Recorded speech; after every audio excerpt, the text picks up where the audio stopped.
الإسلام ديني ومحمدا رسول الله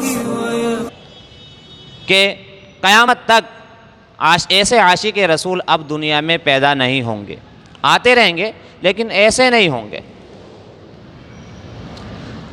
جب میرے دوستو عزیزو یہ بات طے ہو گئی کہ صحابہ رضی اللہ تعالی عنہم اجمعین کو جو آپ علیہ السلام سے عشق تھا اس کی مثال اب قیامت تک نہیں مل سکتی، تو اب آپ خود ہی اندازہ کر لیں کہ آپ علیہ السلام کی وفات پر صحابہ رضی اللہ تعالی عنہم اجمعین کو کتنا غم ہوا اور کتنا دکھ ہوا۔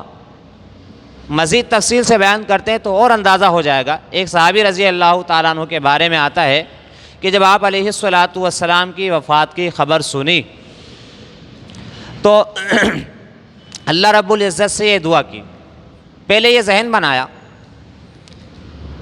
کہ جب آپ علیہ السلام دنیا میں نہ رہے، جب آپ علیہ السلام کی زیارت نہ رہی تو اب میری ان آنکھوں کا کیا فائدہ؟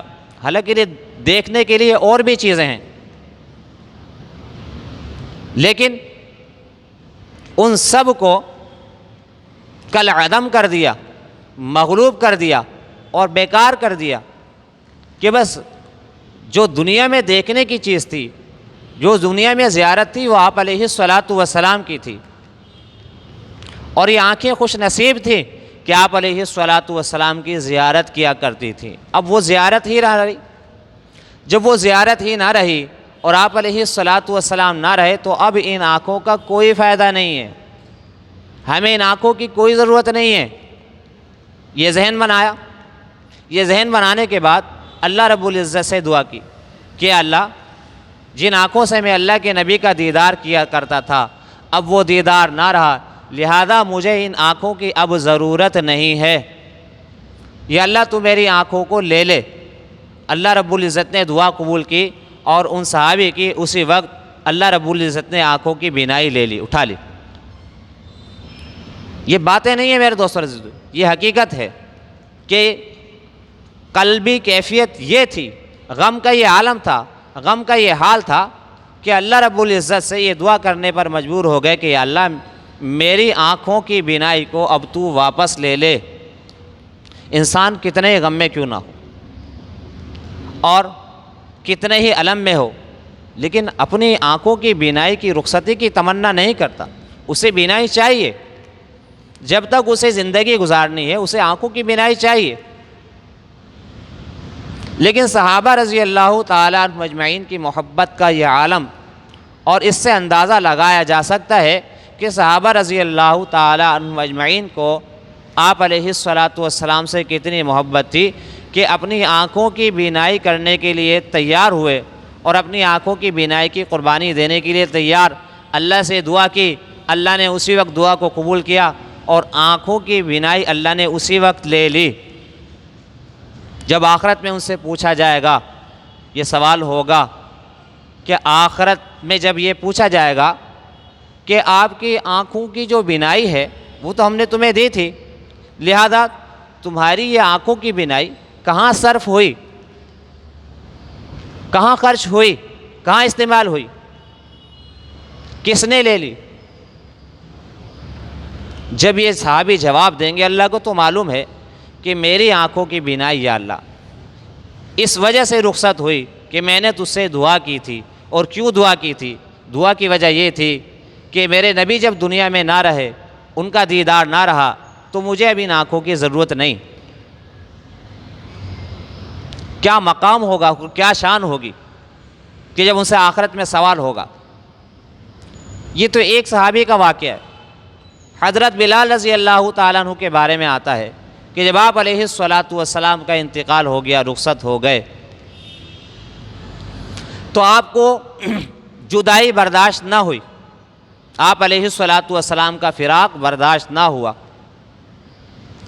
اور یہ کیفیت ہو گئی کہ آپ رضی اللہ تعالیٰ عنہ نے یہ طے کر لیا کہ اب میں نے، کیونکہ اللہ کے نبی یہاں نہ رہے تو اب میرے رہنے کا یہاں کوئی فائدہ نہیں۔ اور صرف یہ سوچا ہی نہیں، عملی اقدام کیا۔ آپ رضی اللہ تعالیٰ عنہ مدینہ چھوڑ کر دمشق میں منتقل ہو گئے۔ کس وجہ سے؟ کہ جب اللہ کے نبی نہ رہے تو اب میرے رہنے کا یہاں کیا فائدہ۔ تو اس سے بھی پتہ چلتا ہے کہ آپ علیہ الصلاۃ والسلام دنیا سے رخصت ہو گئے ہیں۔ یہ آپ علیہ الصلاۃ والسلام کی وفات کا دن ہے، اور آپ علیہ الصلاۃ والسلام کی جو وفات کا غم ہے وہ ہمیشہ کے لیے ہے، تا قیامت ہے۔ حضرت عباس رضی اللہ تعالیٰ عنہ غسل دیتے وقت کیا فرماتے ہیں کہ یا رسول اللہ، آپ کے جانے سے جو غم ہوا ہے وہ کبھی قیامت تک پورا نہیں ہوگا۔ یہ حضرت عباس رضی اللہ عنہ فرماتے ہیں کہ آپ کے جانے کا غم اور قیامت دونوں جڑے ہوئے ہیں، ملے ہوئے ہیں، ان دونوں کا اجتماع ہے۔ حضرت علی رضی اللہ تعالیٰ عنہ فرماتے ہیں کہ یا رسول اللہ، اگر آپ نے رونے سے منع نہ کیا ہوتا تو ہم دنیا کو رو کر دکھاتے کہ آپ کے جانے سے ہمیں کتنا غم ہوا ہے۔ یہ حضرت علی رضی اللہ تعالیٰ عنہ کا قول ہے، یہ آپ کی کیفیت ہے، یہ آپ کے جذبات ہیں کہ یا رسول اللہ، اگر آپ نے روکا نہ ہوتا تو ہم دنیا کو رو کر دکھاتے۔ رونے سے منع کیا تو رونے سے رک گئے، ہنسنے سے منع کیا تو ہنسنے سے رک گئے، ہنسنے کو کہا تو ہنسنا شروع کر دیا، اور رونے کو کہا تو رونا شروع کر دیا۔ صحابہ کی زندگی سے یہی ملتا ہے کہ کہاں ہنسنا ہے اور کہاں نہیں ہنسنا، کہاں رونا ہے اور کہاں نہیں رونا۔ اپنی مرضی کا ہنسنا، اپنی مرضی کا رونا کسی کام کا نہیں۔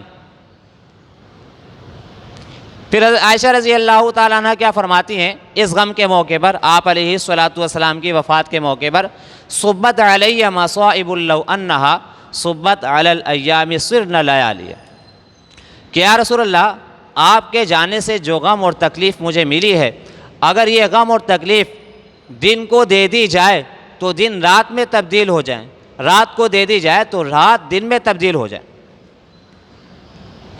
آپ کے غم کو نہ دن برداشت کر سکیں، آپ کے غم کو نہ رات برداشت کر سکیں۔ یہ صرف صحابہ کا جگرا تھا، ان کا سینہ تھا، ان کی برداشت تھی کہ اللہ کے لیے ان لوگوں نے آپ علیہ الصلاۃ والسلام کی غم کو اور آپ علیہ الصلاۃ والسلام کی جدائی کو برداشت کیا۔